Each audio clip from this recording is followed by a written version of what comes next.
Welcome back. In the last coding activity, you took data from a diverse set of CMIP-6 Earth system models and showed their projections differed from one another. And in this tutorial, we're going to be talking about how we can use those differences to quantify our uncertainty in CMIP-6 projection. So we've already talked about some of the reasons why each CMIP-6 model produces a climate that's distinct from Earth's own climate and from the climate predicted by other CMIP-6 models. Actually, here in the last tutorial, we talked about the different ingredients that go into a model and how there are human and scientist choices made when choosing which ingredients to put in, whether it's different parameterizations of physics or using different choices for the numerics and discretization of the model. But there's also a physical source of differences between each model's simulations, which is called internal climate variability. If we only had one Earth system model projection and we were looking at that projection, then we wouldn't know how much these different factors contribute to our uncertainty in that projection. Is there a lot of uncertainty due to the choices that we made when building that model? Or is there a lot of uncertainty in that projection due to the internal climate variability with the model? Fortunately, if we have an ensemble, specifically a multi-model ensemble like CMIP-6 produces, then we can compare those different Earth system model projections to estimate our uncertainty in the future climate projections they produce.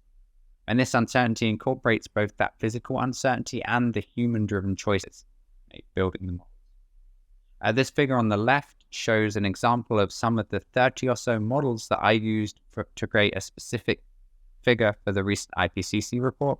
If you look carefully, you might see some of the models that you've already been using today listed on here.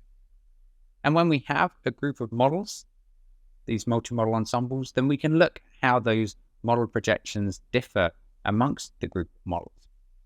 And so that's what this figure shows as an example from the IPCC report of the global mean temperature projections going out to almost 2100.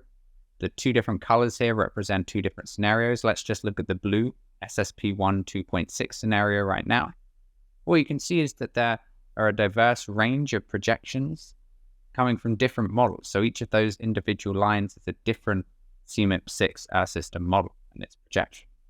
Another thing that you might notice is that these projections in 2090 and this time series don't follow a Gaussian or normal distribution.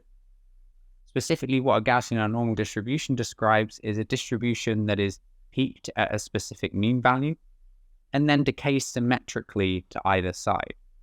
If you look at those blue projections in 2090, then you can see that there isn't a clear grouping of projections around a mean value with a decaying number of projections on either side of that mean.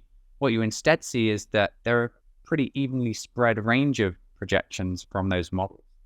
And for this reason, we don't use standard deviations, which are a typical metric of normal or Gaussian distributions, to quantify model uncertainty.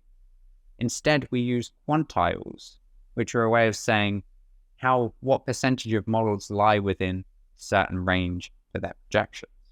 And specifically, the IPCC, as you encountered in the invited speaker talk today, has some specific language that it uses to communicate this uncertainty to a diverse audience.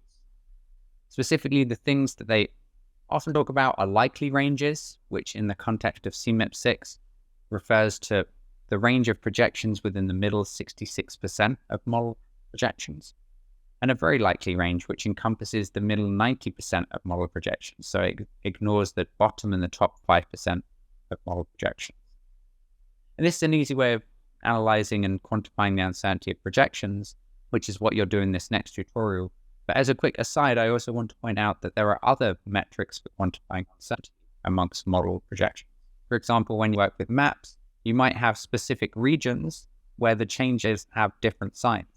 And so you can look at a specific region and define something like high model agreement, which would tell you that 80% or more of the models project the change in a specific region will have a certain sign. So there will be an increase in temperature in a specific region. And therefore, less than 20% of models predict a decrease in that region.